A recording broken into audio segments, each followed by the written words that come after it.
On va commencer par le commencement, on va commencer par les débuts de Paul Dini dans l'animation. Il a débuté en fait sur des productions George Lucas au Skywalker Ranch, notamment sur la série Droids. Et à la fin des années 80, il commence chez Warner avec la série Tiny Toons. Et donc la première question serait de savoir en fait, est-ce qu'il était fan quand il était plus jeune des dessins animés Warner? So when you were younger, when you were a kid, were you a fan of droids and Warner animes? Yeah, well, very much so. Warner Brothers cartoons were my favorites, and I watched them every chance I could get. I was a big fan of Warner Brothers and Walt Disney and early Hanna-Barbera cartoons. Whenever cartoons came on TV, I was watching them, and every chance I could get.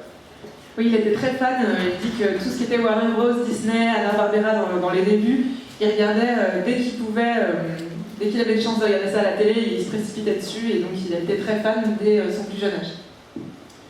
Il y a un épisode en particulier des Tiny Toons qui s'appelle Inside Plucky Duck, dans lequel, donc, pour rappeler, Tiny Toons, c'est une version modernisée plus jeune des héros de Warner, dont Bugs Bunny, Daffy Duck.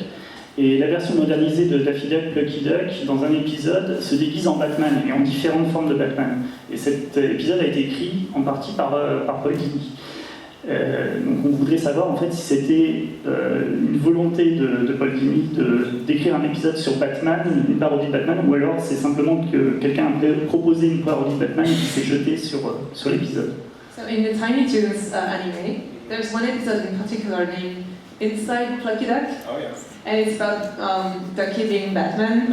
And was it your idea or was it someone else's idea? And how did it begin? Well, it was, we wanted to do a parody of Batman, and Plucky seemed to be an ideal character for that.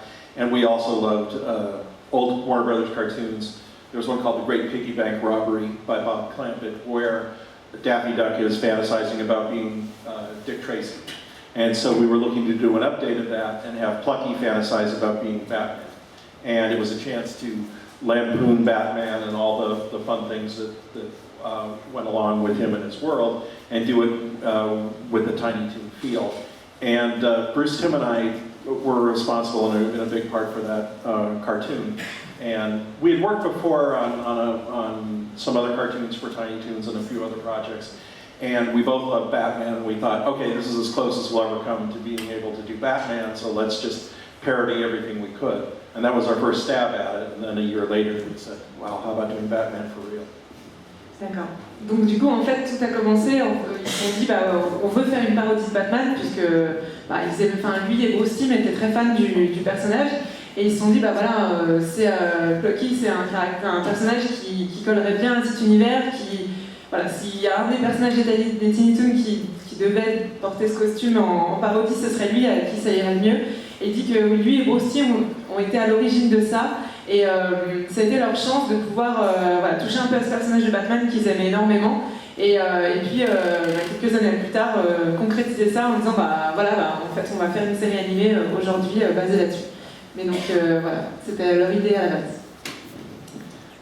L'un des premiers épisodes de Batman Animated Series qui vous a fait remarquer, c'est Art of Ice, avec l'origine de Mr. Freeze. C'est la première fois en fait qu'on avait une caractérisation vraiment de Mr. Freeze et une raison en fait à son origine, et c'est ce qui vous a fait remarquer. Et à partir de là, en fait, toute la série a développé des personnalités vraiment très précises pour les vilains. Est-ce que c'était aussi un choix de sa part? Est-ce qu'il aime en fait creuser la psychologie des vilains? So everything kind of started with Heart of Ice. Yes. About the villain's personality, and they really have like a special themselves. So everything started from this point. Was it also your idea to go deeper in the character's personality? Yes, with Mr. Freeze, he was a character that we liked a lot from the TV series. Kind of a fun character with a fun gimmick, but he didn't have a lot of character substance that we felt. Du coup, en fait, c'était un personnage qu'ils aimaient bien à la base, et puis ils se sont dit, il faut qu'on creuse parce qu'il a vraiment du potentiel, donc ils sont partis sur ce personnage. But it was the beginning, so after that, every time you had a chance, you did that? Yes. Well, especially with Mr. Freeze, we felt here's a chance to really redevelop the character, and if you've got somebody who is cold and frigid and icy, and what made him that way? And we like the idea that he was frozen out of emotion, and that he was very, you know, a cold personality in addition to being cold physically. And then we started thinking, well, what made him that way? And maybe he's got something still human and warm deep inside him. And that's where that came from. Okay. Du coup, il disait que particulièrement pour Mr. Freeze, par exemple, c'était très intéressant de se dire, bah voilà, c'est un personnage qui a beaucoup de potentiel. Pourquoi est-ce qu'il est devenu comme ça aujourd'hui? Vraiment, comment, quel type de personnalité il a en plus de tous ses pouvoirs et de ses capacités. Et voilà, il dit que c'est un personnage qui est aussi froid à l'intérieur que le sont ses pouvoirs. Et malgré tout, il a une facette un petit peu intéressante à creuser en dehors de ce côté très froid. Il a ce côté humain malgré tout qu'ils ont apprécié de développer dans la série. Cette qualité en fait de creuser la psychologie des personnages, on l'a aussi dans Mask of the Phantasm, en fait, qui est la relecture des origines de Batman. Donc c'est Batman contre le fantôme masqué en VF. Et on aimerait savoir si ça avait été aussi un choix de traiter pour le premier long métrage animé de Batman les origines de Batman, de donner leur version des origines de Batman. C'est pour Mask of the Phantasm. So in Mask of the Phantasm, there's also a psychological side of Batman, and it was like quite deep about who he is and why he's doing this.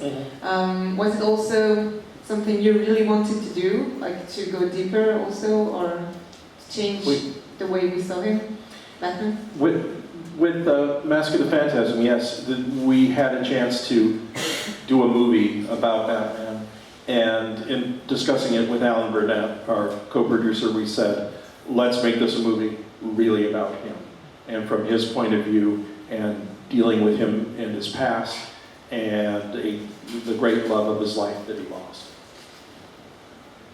I'll finish up. Yeah. Ok.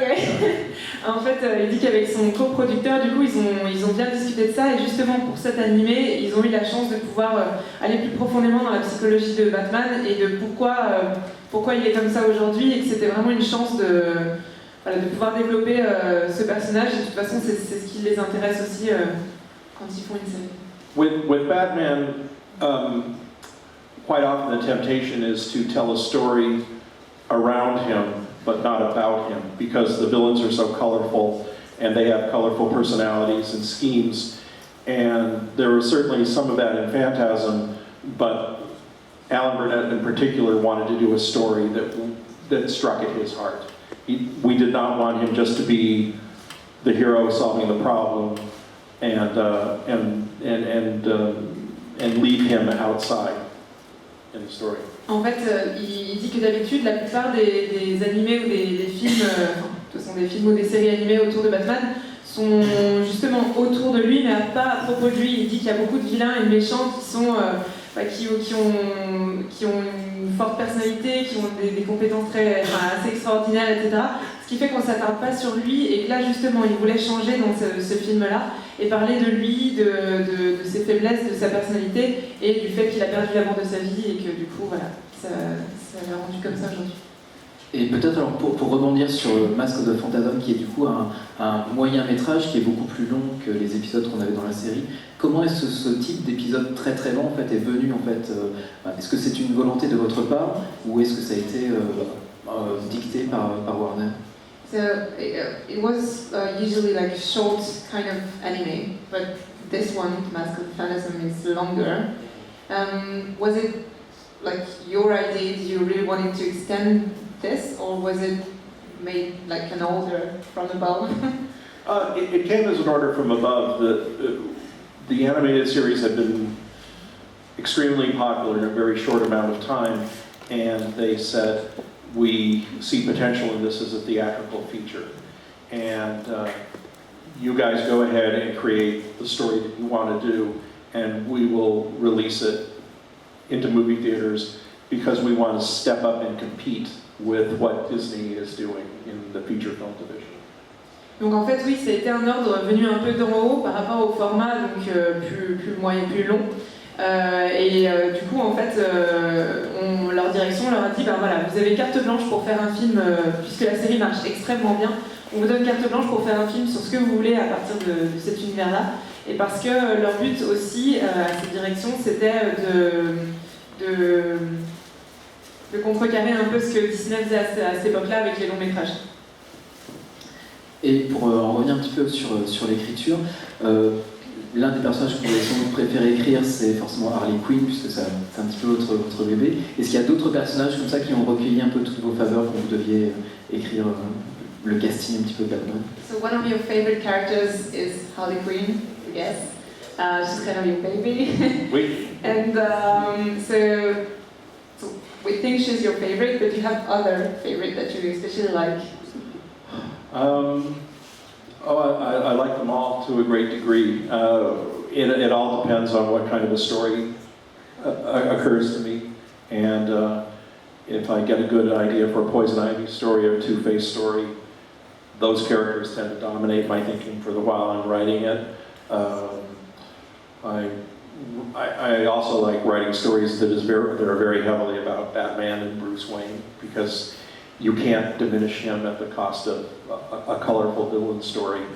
It's a really great cast of characters to work with, and occasionally I would create a new character and have fun experimenting with them too, like Roxy Rocket and Baby Doll and a few others that we created just for the show. Du coup, il n'a pas un personnage préféré, même si du coup Harley Quinn a une place particulière dans son cœur.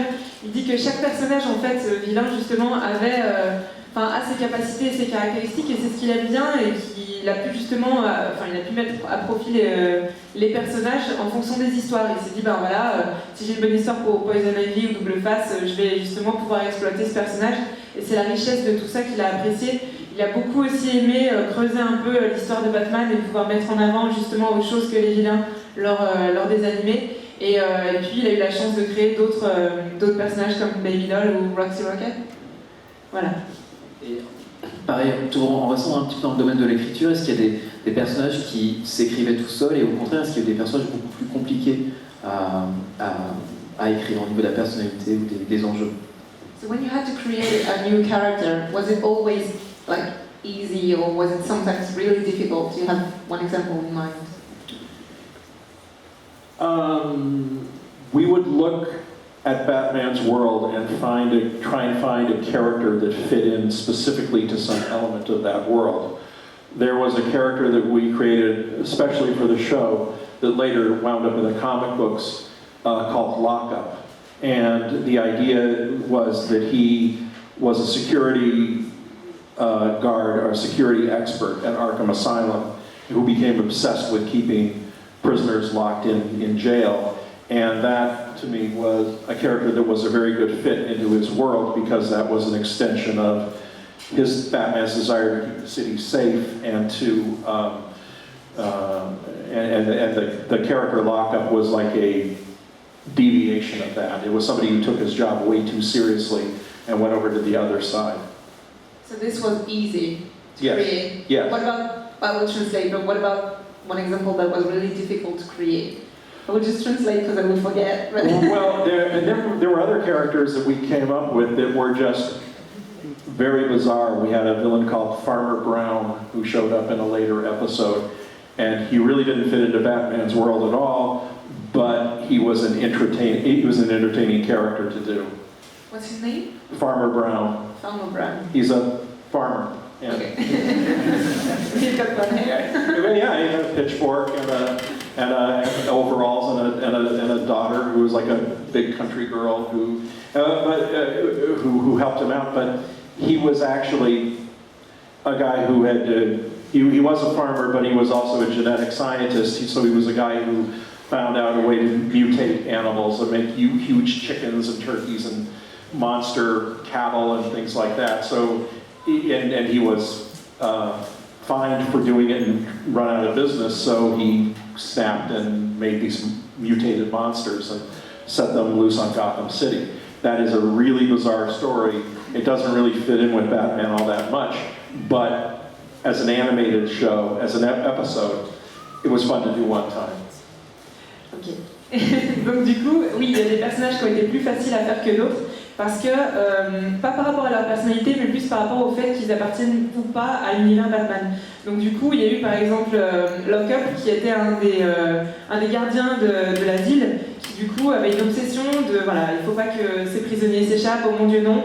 Et en fait, ça en est devenu une obsession au point où il est devenu un vilain à cause de ça. Et donc c'était un personnage qui était parfaitement dans l'univers de Batman et qui avait sa place plus ou moins à long terme également.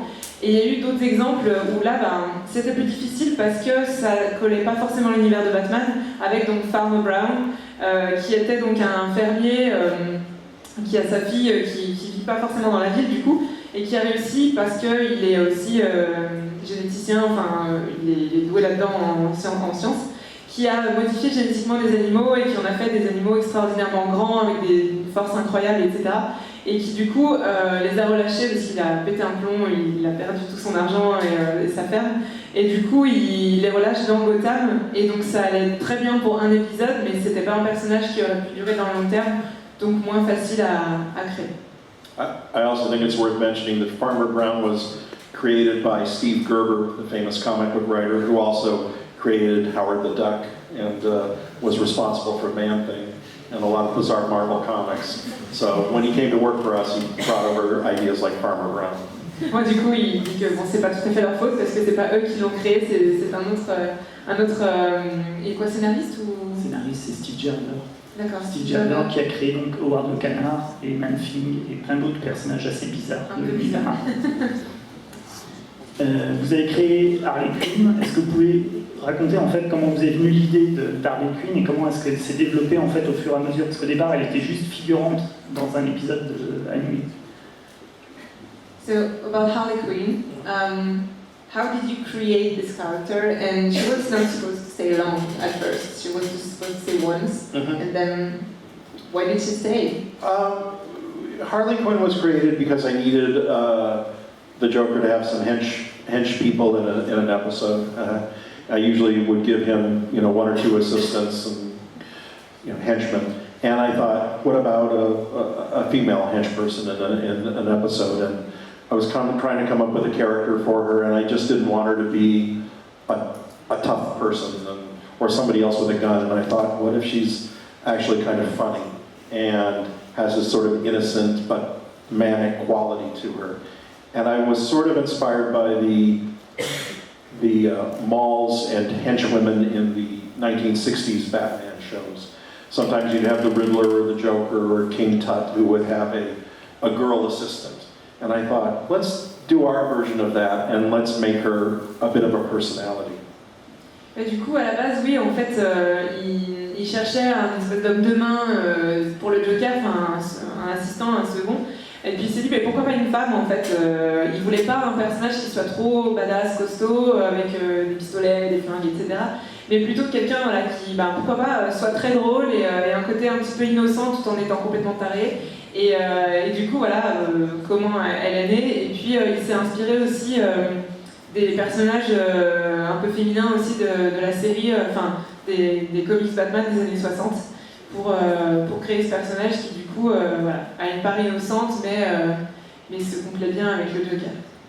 And she was only supposed to be in that one episode, and then people liked her.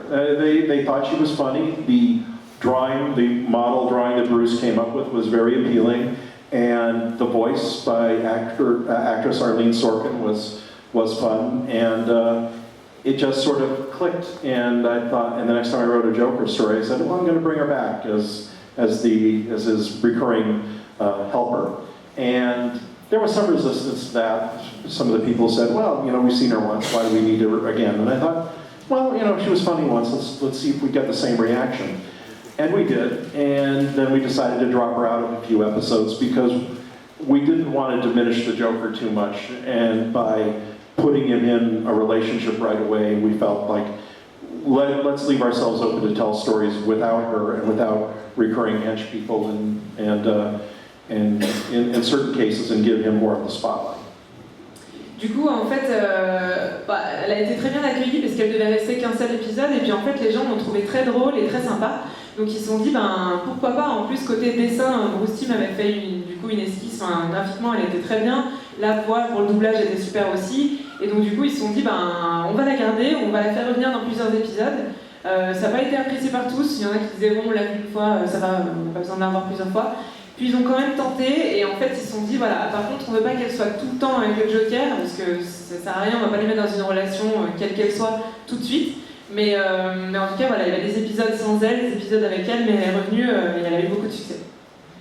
It's a common thing in cartoons that sometimes a character you don't expect will become popular, or you'll find different things to say with them, or the audience will respond to them in a very positive way. And even though they weren't intended to stick around longer, you realize you have something there and keep going with it. Sort of like the way that Snoopy took over the Peanuts strip, and other characters kind of are the surprise breakout characters. And Harley was much the same way.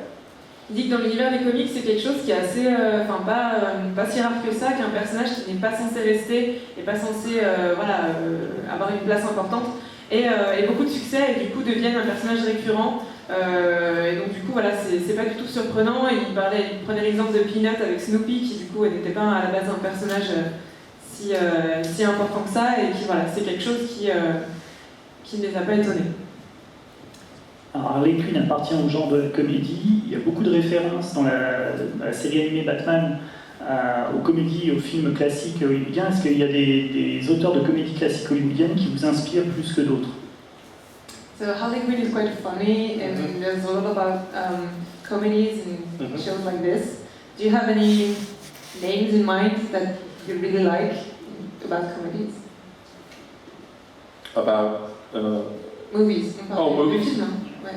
Movies. Oh, I love comedy movies. I go all the way back to Charlie Chaplin, Laurel and Hardy, and the Marx Brothers. And when I was growing up, Mel Brooks was a tremendous influence, and Woody Allen, and anybody I could listen to on the radio, famous comedians like Cheech and Chong, Bill Cosby. What else did I listen to? Just everybody on the radio who put out a comedy album I would listen to.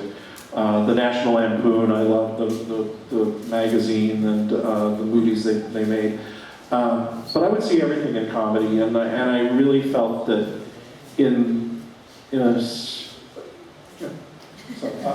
that's a two-part, so I'll go on in a second. Oui, c'est un grand fan de comédie. En fait, dès qu'il a la chance et l'opportunité d'écouter ou de regarder quelque chose, il le fait, ou même de lire.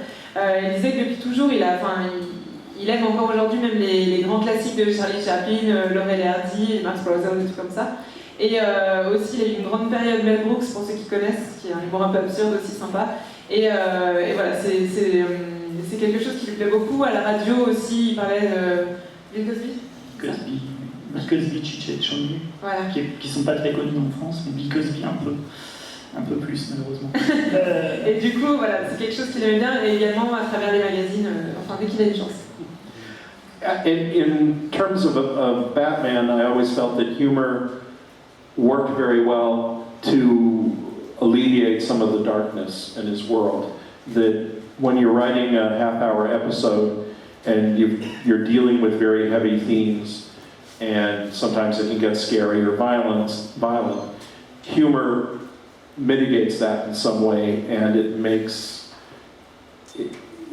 gives you a moment to sort of lighten up before you go back to the heavy action.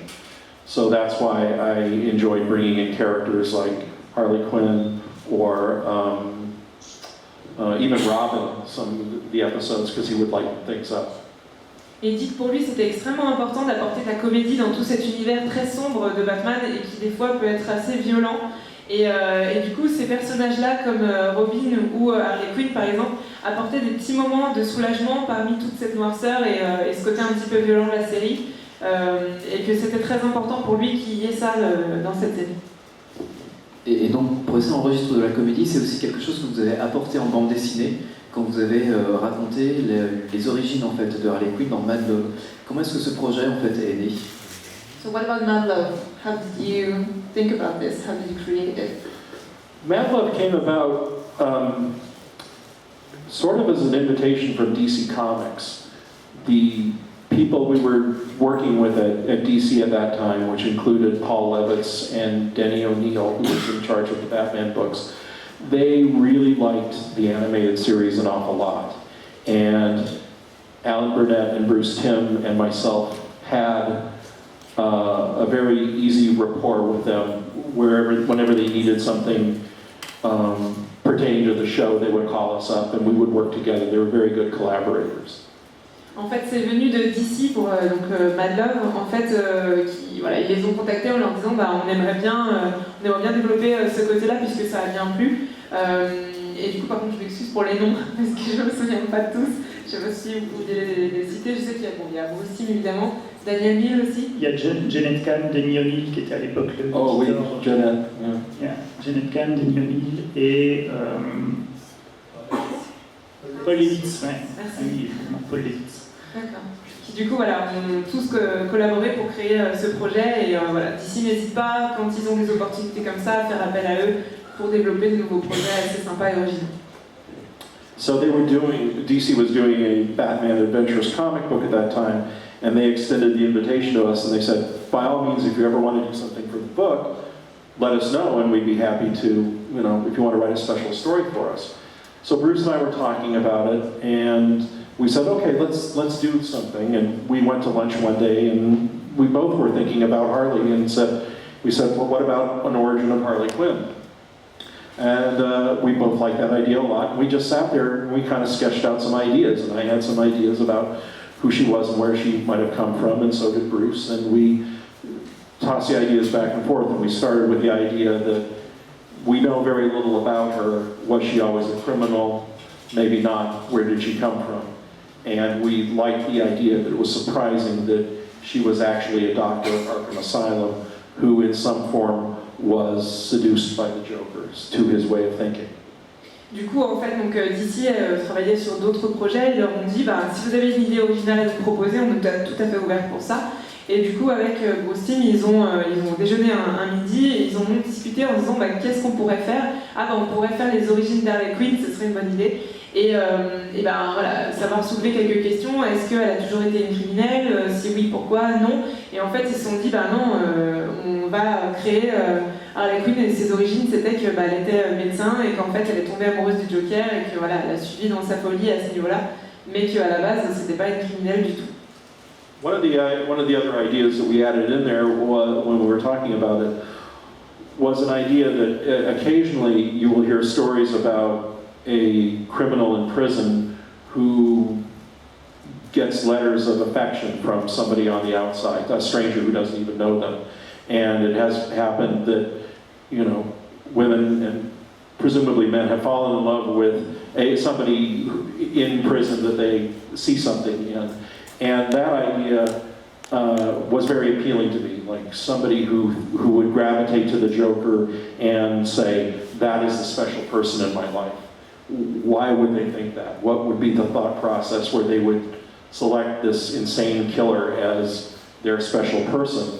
And we thought, let's give some of that to Harley, and that she has this fixation on it.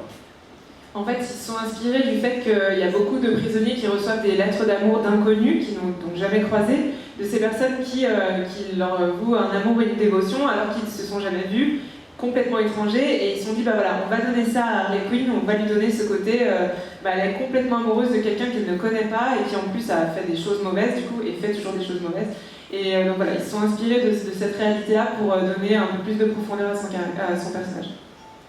Et donc on vous connaissait en fait jusqu'ici surtout comme scénariste en fait de séries animées, comme scripteur. Est-ce que du coup cette incursion dans le monde des comics, c'est quelque chose dont vous rêviez depuis toujours? Est-ce que c'était un rêve inassouvi jusqu'ici? Et si oui, est-ce que vous lisiez effectivement des comics quand vous étiez plus jeune? So you used to write before the comics, and when you started, was it always something you liked in comic books, or why did you decide to do this? Comic books were always something I was intrigued with, but I always thought they were outside of my grasp, because there were certain writers who did those, and it seemed to me at the time that comic books were sort of a closed shop. There were the people who wrote them, and some comic book writers I had known had also written animation, but I felt like I was very busy with the animated series, and that was not something I really was looking at pursuing at that point.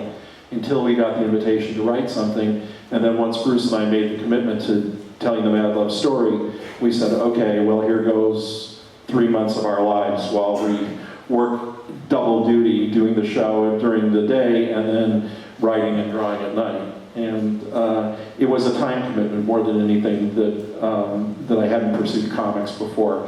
But once we had the commitment from them that they were going to publish something, that made me say, okay, really going to experiment and see if we can do something here. So you and Bruce knew each other before the comics? Yes. Bruce and I first met in 1988. We were working on a show. There was an old cartoon series in the 60s called Dini and Cecil by Bob Clampett. And they tried to revive the show in the late 80s. And I was brought in to write the show, and Bruce was one of the storyboard artists and directors of the show. The show was being produced by John Crispolucci from Ren and Stimpy.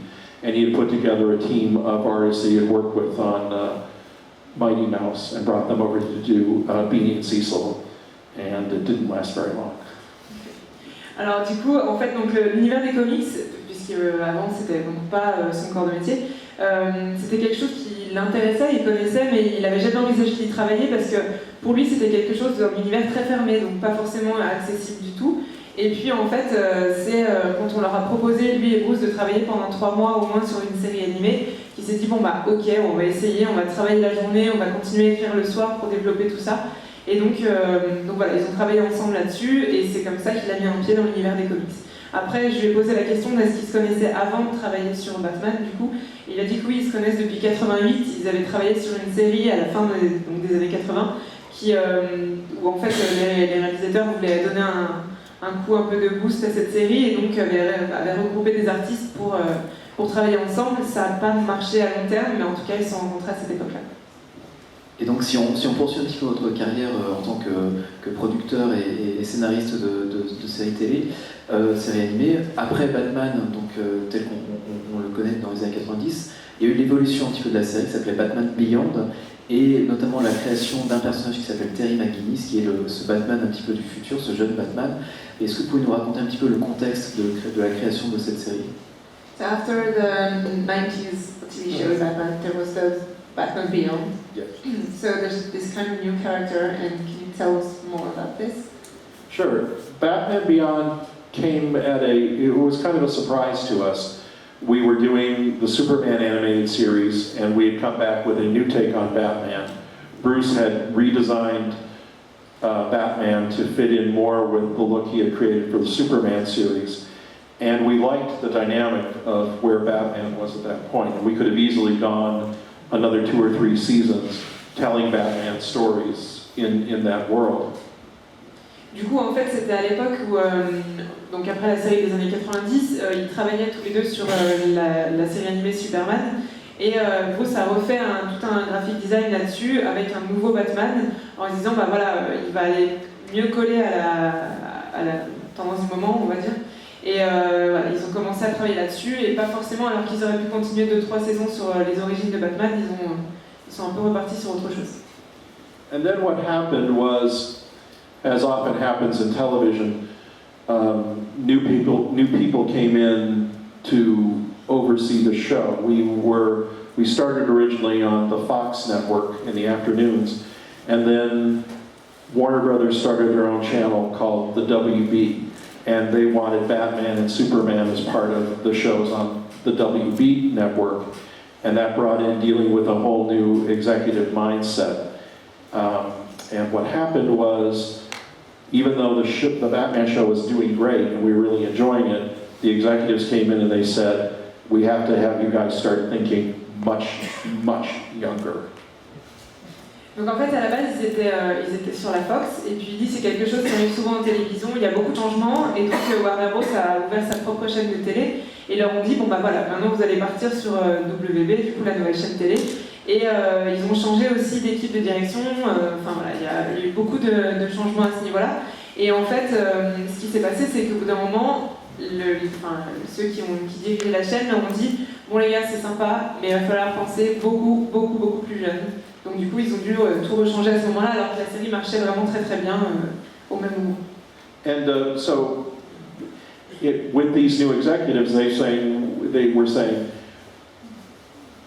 Batman, you've been doing, it's fine, we don't really watch it, we don't really know anything about it, but we know that you have to start thinking about kids.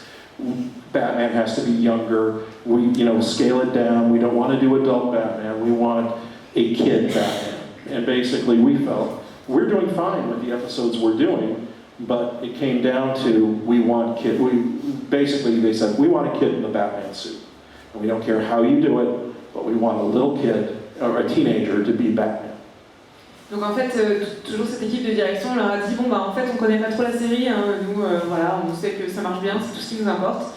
Donc vous allez penser beaucoup plus adolescent, on veut en gros un ado qui soit dans le costume de Batman et plus du tout ce côté adulte, puisque du coup ils ont, vis-à-vis de leur audience, pardon, et ils se sont dit mais nous ça nous plaît pas forcément, ça se passe bien comme ça, et en fait du coup voilà, ils ont dû repenser cette manière de faire de Batman pour le rendre beaucoup plus adolescent et beaucoup plus jeune et accessible au public.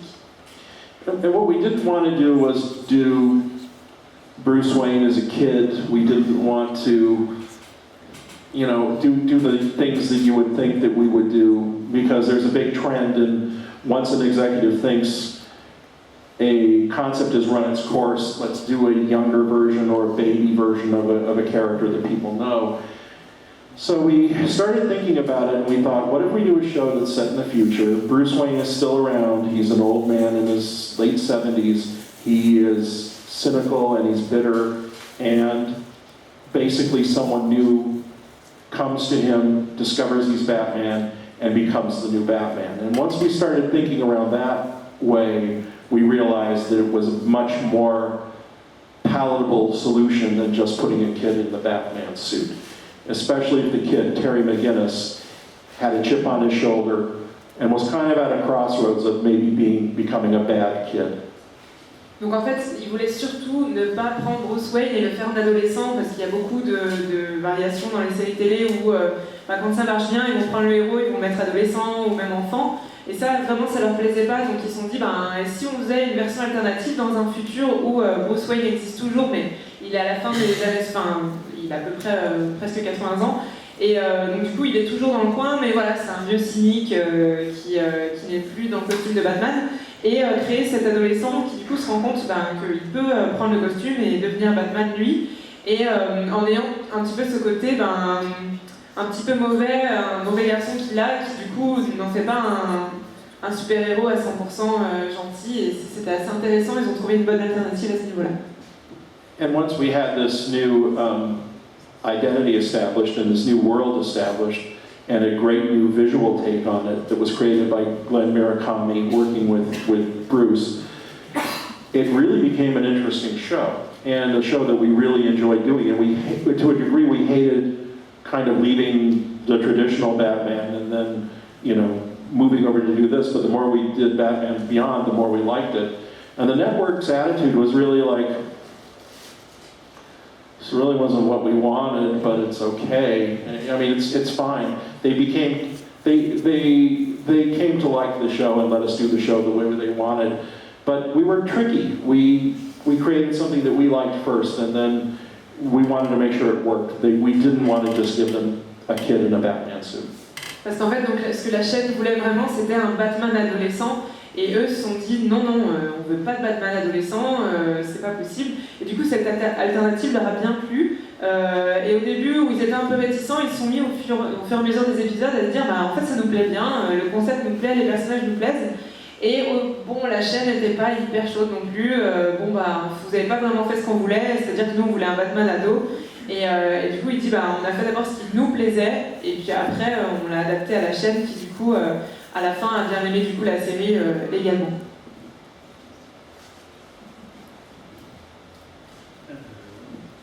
Alors, on a le choix. Est-ce que vous voulez, est-ce que vous avez des questions à poser à Paul Dini? On aura juste une question en fait à poser sur ses projets actuels, et après on vous passe la parole. Donc, on aimerait savoir quels sont les projets actuels de Paul Dini. So are you working on anything special for the moment? Sure, I'm always working on something interesting or or other. Right now, currently, in the Batman world, I've just finished a graphic novel that is coming out in June in the United States, and it's called Dark Knight, and it's a personal Batman story, and it's being published through Vertigo, and it takes place actually during the time that I was writing the TV series. Du coup, oui, il dit qu'il a toujours des projets, de toute façon, il travaille sur plein de choses. Et là, en ce moment, son dernier projet sortira en juin chez Vertigo, qui est donc dans l'univers de Batman, et qui s'appellera Dark Knight. Et du coup, voilà, c'est quelque chose qu'il a pu travailler, c'est un côté assez personnel. Et si je ne me trompe pas, il a écrit pendant, il y a pensé en tout cas pendant que c'était la série animée de 90. En fait, l'histoire se situe durant la création de la série animée Batman, à l'époque où il écrivait dans les années 90. Il a été agressé et en fait c'est un récit sur cette agression et sur les personnages en fait, qu'il anime du Batman et du Joker qui vont discuter avec lui. Et ça sort donc en juin, c'est un graphic novel dessiné par Eduardo Risso qui dessine Wonder Bullets. Et du coup c'est très personnel alors du coup. The story takes place, I'm the main character of the story. It's an autobiographical story.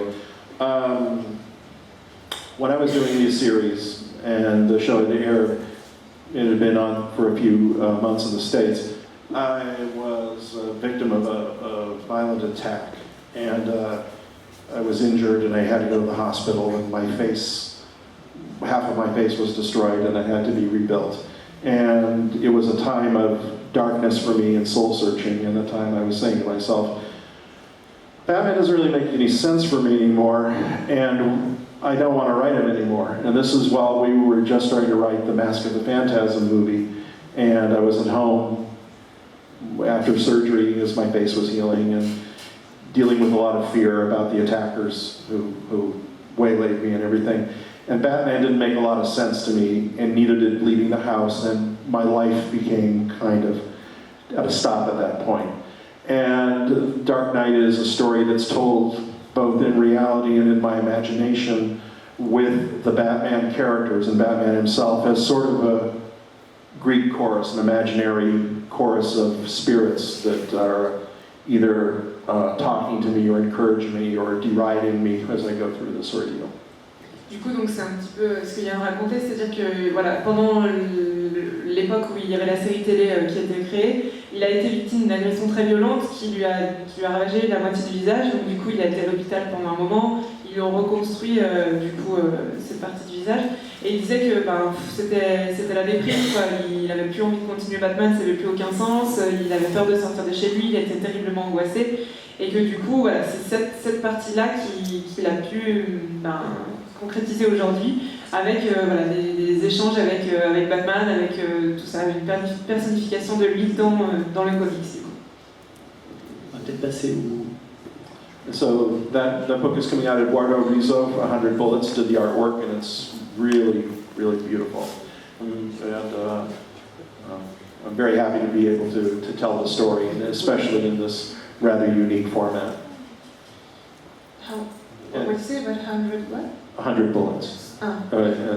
C'est Eduardo Risso, le dessinateur, donc dessinateur de Wonder Bullets. Désolée. Est-ce que quelqu'un a une question dans la salle? Ouais, il est juste très fier de ce projet.